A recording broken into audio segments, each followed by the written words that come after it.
E aí, vasculares, bora lá. Vou falar de uma das cirurgias que eu mais faço nessa vida, inclusive uma das que eu mais gosto. Resultados maravilhosos. Então, uma embolização de artérias uterinas em pacientes com útero gigante. Gostaria de agradecer inicialmente o apoio educacional da Surgimed. E vamos falar do nosso caso. É curioso, porque essa paciente não me procurou por causa do útero. Ela me procurou porque ela era trombofílica e estava preocupada porque ia fazer uma cirurgia muito grande. E aí, a gente conseguiu explicar para ela dessa possibilidade que ela não sabia, que era a embolização. Então, uma paciente de 46 anos, trombofílica, nos procurou porque tinha uma indicação de esterectomia por laparotomia mediana, porque o útero dela era muito grande. Então, iam fazer uma laparotomia mediana nela. Frente à miomatose, grande volume uterino. Se vocês olharem aí, o volume do útero dela, 2.500 centímetros cúbicos. Veja, um útero normal, a gente aceita ali até 150 centímetros cúbicos. Esse é um útero muito grande. Vamos falar do nosso procedimento. Então, inicialmente, punção femoral direita, introdutor 5, fio hidrofílico, pigtail, abaixo das artérias renais, para a gente fazer uma imagem inicial e ver isso. Ver as duas artérias uterinas dos dois lados. Inclusive, se a gente reparar, olha o tamanho do útero, ele vem até aqui em cima, ó, e essa artéria uterina direita indo para lá. O útero vem até aqui dela, tadinha. Mas a gente ficou muito confortável em indicar para ela uma opção, que inclusive não é excludente. Caso ela não tivesse o resultado que ela gostaria, ela poderia ainda fazer a cirurgia aberta, inclusive com uma taxa de complicação menor, com uma taxa de sangramento menor. Né? Essa ortografia inicial também é para a gente ver se não tem uma variação anatômica. Às vezes, a artéria ovariana, que sai ali um pouquinho abaixo da artéria renal, pode nutrir o útero. E aí a gente tem que se atentar a isso. Quando, em especial, a gente vai pensar nisso quando a gente não vê essas artérias uterinas desse jeito. Aí, melhor investigar mais para cima. Fez essa ortografia inicial, aí a gente já coloca a ampola contralateral 45 graus para a gente ver a bifurcação da ilíaca comum, ilíaca externa e interna. Aí a gente vai tentar entrar na artéria uterina. A gente coloca a ampola agora ipsilateral, né? E da ilíaca interna a gente faz uma imagem. Vai ver a ilíaca interna se bifurcar em tronco anterior e tronco posterior. A artéria uterina é o primeiro ramo do tronco anterior.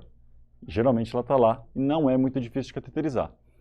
Em alguns casos que o útero é muito aumentado, a sua saída ela fica muito angulada, aí dá um certo trabalho. Mas o microcatéter ProGrate 2.8 vai super bem e fica aqui a minha recomendação. Então, a última imagem lá, que é um roadmap, a gente vê o tronco anterior, tronco posterior e a artéria uterina fazendo essa volta e subindo. Então, neste momento, você vai com o microcatéter, chega até ela. Se você ver o ramo cérvico-vaginal, você deixa depois o microcatéter. Se não vê, deixa ali mesmo. Pode olhar. E aí você faz a sua imagem. Olha que artéria grande e hiperdesenvolvida. Daí você começa a jogar as suas esferas. Esfera de 500 a 700 micra. É o melhor número. Mais que isso, você pode ter uma embolização ineficiente. Menos que isso, você pode ter uma taxa de complicação necrótica. Eu nunca vi ninguém ter necrose, esterectomia por causa de embolização. Mas certamente porque a gente já usa as esferas calibradas do tamanho adequado. Fez ali a sua embolização, foi jogando. Geralmente é um frasco para cada 100 centímetros cúbicos de útero. Então, nesse aí, a gente tem que ter aí pelo menos uns 20 frascos disponíveis, né? Muito grande. E aí você vai injetando. Quando parar? Qual é o momento cutoff ideal? Na hora que você tem essa árvore podada. 3 sístoles sempre à frente, pronto. Você já conseguiu fechar essa artéria uterina. E aí você vai para o lado contralateral.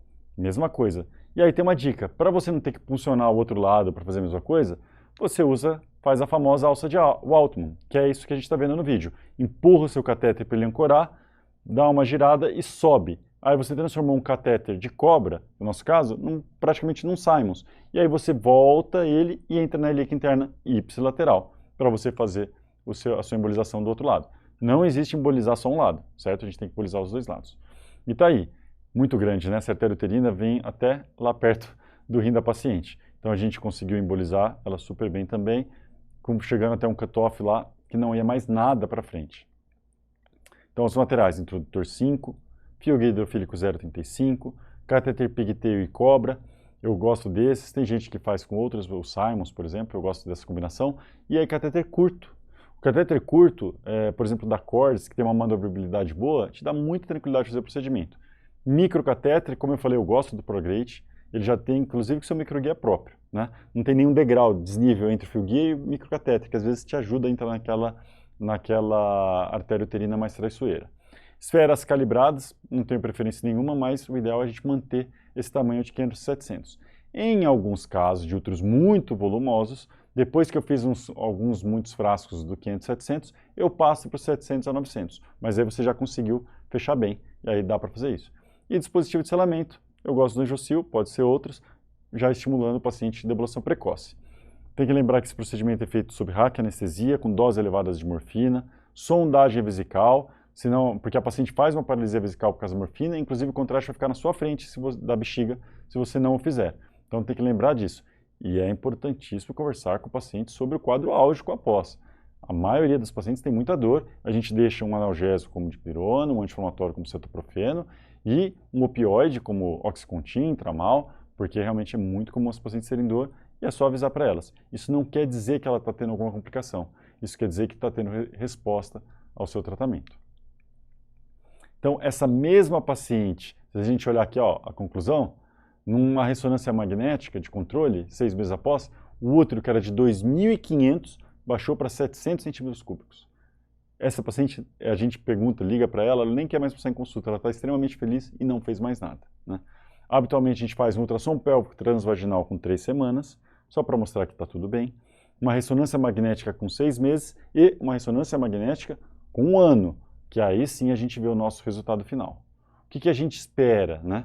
Melhora de sangramento, nos casos de sangramento, melhora de cólica, nos casos de cólica, redução do volume uterino, melhora da qualidade de vida como um todo. O que é difícil é o paciente que quer engravidar e está culpando os miomas.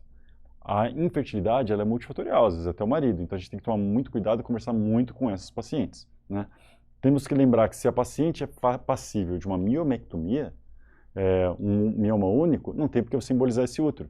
Caminha para o colega gineco que ele tira esse mioma. Agora, múltiplos miomas, deformidade de cavidade, fechamento de trompa, aí a melhor chance que ela tem é fazer com você uma embolização. Então está aqui, tese da doutora Natália Cardoso, de mestrado, que foi uma honra para mim ser o orientador dela, com resultados satisfatórios de redução, a mediana de redução do volume uterino de 37,4% e uma melhora importante dos scores de qualidade de vida dessas pacientes. Esse artigo também brasileiro, Dr. Felipe Nasser, mostrando que úteros maiores de 1.000 centímetros cúbicos, úteros grandes, eles tiveram sucesso técnico de 100% e redução média de volume desses pacientes de 42,9%. Então, existe uma coisa chamada ADUT, que é o que define critérios para a ANS autorizar ou não, pelo convênio, a realização de procedimentos. Úteros volumosos, geralmente, útero com extensão acima da cicatriz umbilical, com diâmetro maior que 10, os miomas, a princípio não se encaixam para embolização. Mas, na minha opinião, conforme demonstrado nesse caso, conforme demonstrado pelo Dr. Felipe Nasser e muitos outros autores, é uma boa estratégia sim, só tem que alinhar a expectativa para com o paciente. E a outra que eu falei, o desejo de engravidar, isso também tem que ser muito bem conversado, porque às vezes se cria uma expectativa que a embolização vai resolver e tem outras coisas, né? Por isso que tem que pensar, inclusive, em casos que é para miomectomia, não tem por que você embolizar um útero, certo? Muito obrigado, pessoal. Até o nosso próximo vídeo.